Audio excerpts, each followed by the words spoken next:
Na moral, deixa o like. E aí, de boa. Obrigado por clicar no vídeo e não se esqueça de comentar o que achou desse episódio. É isso e, dito isso, lá vamos eu, para mais um episódio de Jujutsu Kaisen. Cheio de informações, o episódio começa com uma reunião particular entre Sukuna e Itadori. Esse achava que estava no pós-vida, famoso inferno, condenado a viver pela eternidade com o Sukuna. Como não tinha nada para fazer, Sukuna resolveu jogar conversa fora e diz que o Itadori, imagine você, está um pouco agressivo e isso dá gatilho nele. Sukuna é um brincalhão, não é mesmo? O Itadori faz questão de lembrar que foi de caixa por culpa do vizinho. Como um bom babaca, Sukuna decidiu jogar na cara que fez um favor ao trazer os dedos e a mão do Itadori de volta. Inclusive, Itadori perdeu 10 dedos, um prenúncio do que vai acontecer quando ele comer 10 dedos. Ou só estou maluco? Itadori, como era de se esperar, não ficou agradecido e devolveu, lembrando que o Sukuna fez o favor de arrancar seu coração 2 segundos depois. E vamos concordar que os dois lados têm argumentos muito fortes. Ainda que o Itadori tenha mais razão nisso. De que servem dedos e mãos se você não tem um coração? Se apoiando no fato que está na razão, Itadori puxou o Sukuna para um x1. Com a confiança lá em cima, o Itadori tentou usar truque de briga de rua para cima de um ser milenar. Não só deu errado, como Itadori foi forçado a ficar com a cara em um líquido, que desconfio muito de sua procedência. Nesse momento, Sukuna usa o Itadori como banco e explica onde eles estão. Esse é seu domínio inato. Ele também diz que é como se o Itadori estivesse em sua mente e, por isso, ele ainda está vivo. Essa fala do Sukuna me fez pensar, se dentro do corpo do Itadori está o Sukuna com todos os seus poderes. Como ele bem fala, o seu domínio inato. Isso explicaria o porquê do Itadori não ter nem chegado perto de encontrar e compreender um domínio. Imagino que o Sukuna nunca deixaria um outro domínio existir ao lado do seu. Ele também acaba explicando onde reside o domínio inato de alguém e esse lugar é a mente. Qualquer possibilidade da compreensão de um domínio inato pelo Itadori seria suprimida pelo Sukuna. Bem, Sukuna segue dizendo que pode recuperar o coração, mas o Itadori precisa aceitar certas condições. O Itadori acredita que o Sukuna está com medo de ir de caixa. Um ser milenar que ainda possui 17 dedos por onde pode reviver precisa ter medo da morte, tem certeza. Itadori deu mole, e o Sukuna não tem problema em dizer que as coisas mudaram e que, em breve, coisas interessantes vão acontecer. E dizer isso para o Itadori é o mesmo que nada. Dito isso, Sukuna então explica como as coisas vão acontecer. Itadori precisa aceitar duas condições. A primeira, quando Sukuna disser, extensão. Itadori deve dar o controle do corpo por 1 minuto. O que o Sukuna poderia fazer com 1 minuto, não é mesmo? E a segunda condição é que o Itadori não se lembrará desse acordo. E, em um raro momento de inteligência, Itadori recusa. Ele acha suspeito. Se eu fosse ele, estaria exigindo alguma coisa além do coração. Sukuna decide prometer que não vai matar e nem machucar ninguém. Esse papo é um problema.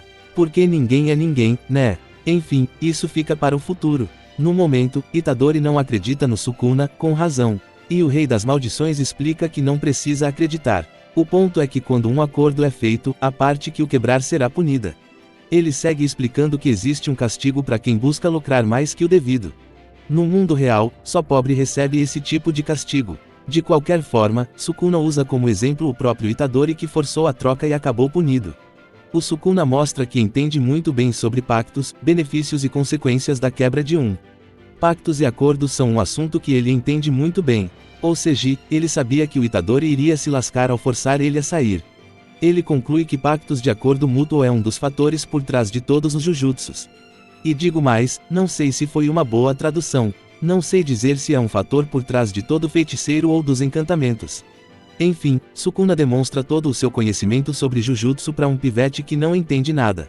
Se o Itadori não for enrolado, eu tô maluco. Bom, Itadori diz que vai aceitar o acordo e pediu para o Sukuna sair de cima, mas tudo foi parte do seu plano para acertar um soco na maldição. Espero que tenha valido a pena. Bem, Sukuna vê que negociar não funcionou, então levanta uma nova sugestão. Os dois vão lutar e o vencedor decide os termos do acordo. E o Itadori aceita sem pensar. Ele mal termina de dizer, temos um acordo e o Sukuna arranca metade da sua cabeça. Como disse, no final da tarde, ele foi manipulado com sucesso. O Itadori ter cogitado que poderia vencer o Sukuna é de uma burrice tão extrema, que vai ser um milagre gigantesco ele chegar na fase adulta. Pra mim, superar os 18 já vai ser incrível. De qualquer forma, o cenário muda e voltamos para o necrotério. No momento, o Satoru está contando o motivo dele ter se tornado um professor. Ele diz que tem um sonho. Ele explica que o alto escalão de Jujutsu é um ninho de cobras. E ele deseja mudar o mundo Jujutsu. Ele poderia exterminar os líderes, mas ele acredita que novas cobras serão colocadas no lugar. Vou deixar essa dica: se exterminar as cobras e os filhotes, não vai ter mais cobras. Outro motivo que o impede de fazer isso é que ele acredita que ninguém o seguiria. Se você soubesse o quão errado está, não importa a loucura que é, sempre tem gente disposta a seguir. Mas bem, aí ele explica por que ele se tornou um professor e isso é para fazer trabalho de base. Ele acredita que pode mudar o mundo Jujutsu ensinando meia dúzia de alunos. Em especial, 2 que ele diz serem do seu nível, um tal de Hakari do 3º ano e o Yuta do 2º ano. O que aumenta o número para 8. O que não muda meu pensamento: 9 pessoas não vão mudar o mundo. Alguém precisa apresentar a história para o Satoru. A revolução sem pessoas morrendo não existe. Fora que, na teoria, o plano do Satoru parece bom, mas é horrível. Enquanto ele quer evitar mortes de feiticeiros, o outro lado não se importa nada com isso. O incidente do Itadori foi perfeito porque só o Itadori foi de caixa, mas os líderes estavam dispostos a sacrificar o Megumi e a Nobara. E, tipo assim, isso é absurdamente realista. Enquanto um lado quer transformar através do ensino e do diálogo, o outro não se importa de exterminar qualquer coisa que coloque em risco o seu sistema de governo, e isso vale até para o Satoru. Enfim. Bom, a autópsia vai começar, mas de repente, Itadori levanta, deixando todo mundo chocado. Itadori se diz envergonhado enquanto tenta descobrir quem é a moça ao seu lado. E tipo assim, definitivamente, essa não é a atitude de alguém envergonhado por estar na frente das pessoas. Principalmente, quando não é combinado. Mas bem, com o Itadori de volta, Satoru pediu que a Shoko mantivesse tudo em segredo. Por enquanto, Satoru pretende revelar que ele está vivo antes do intercâmbio, mas até lá, ele quer que o Itadori se fortaleça mais. Ele conclui dizendo que ninguém deve privar os jovens dos eventos da juventude. Essa frase é muito importante, fala muito do Satoru. Bom, com o retorno do Itadori finalizado, voltamos para a lanchonete/café. Onde um dos garçons está suando frio. Ele sente que não pode se aproximar daquela mesa. Já na mesa, a maldição Ciclope diz que não sabe se poderia eliminar o Satoru ao se unirem. O cara da cicatriz é mais preciso. Ele diz que se a luta acontecer, o Satoru pode fugir ou, no pior caso, alguém vai acabar exorcizado. E por isso ele propõe que, no lugar de exterminar, eles o selem. E para cumprir isso, ele traz um objeto chamado Gokumonkyo. Nome difícil e para facilitar, o reino da prisão. O que deixa a maldição empolgada. No mesmo segundo, o garçom simplesmente pediu demissão e fugiu. Jugo, a maldição com poderes de fogo, começa a soprar pelo vulcão na cabeça algumas labaredas. O cara da cicatriz, chamado Geto, pediu para ele não exagerar, mas Jugo o ignorou completamente. A temperatura no ambiente começou a subir enquanto o Jugo se animava. No final da tarde, todas as pessoas dentro da lanchonete pegaram fogo. A troco de nada, o cara exterminou uma galera. Além disso, como se explica pessoas, várias delas simplesmente pegando fogo. Vazamento de gás deve ter sido a notícia. Bom, Jugo pergunta para o Geto: a minha força equivale a quantos dedos do Sukuna? Geto responde que, jogando baixo, uns 8 ou 9. Isso foi o suficiente para ele, que seguiu dizendo: me entregue o cubo e o colocarei na minha coleção. Em troca, eu mesmo exterminarei o Satoru Gojo. O último, que foi tão confiante assim, a gente sabe o resultado. Inclusive, essa coleção do Jugo é tão real quanto nota de R$3. O cenário muda mais uma vez e agora temos o Megumi indo entregar a notícia de que ele e seu grupo não conseguiram resgatar o filho da Dona Maria. Agora, para pensar o quão ridículo é você estar recebendo a visita de uma criança de 15 anos, que supostamente tentou resgatar o seu filho de um suposto vazamento de gás. Me desculpe, mas são poucos os lugares do mundo em que crianças e adolescentes têm que fazer o trabalho de adultos. Exemplo, a faixa de Gaza. Mas enfim, entendo a ideia da cena, mas um adolescente ser o responsável por isso é loucura. Faz sentido nenhum. Bom, o cenário muda mais uma vez e agora vamos de intensivão.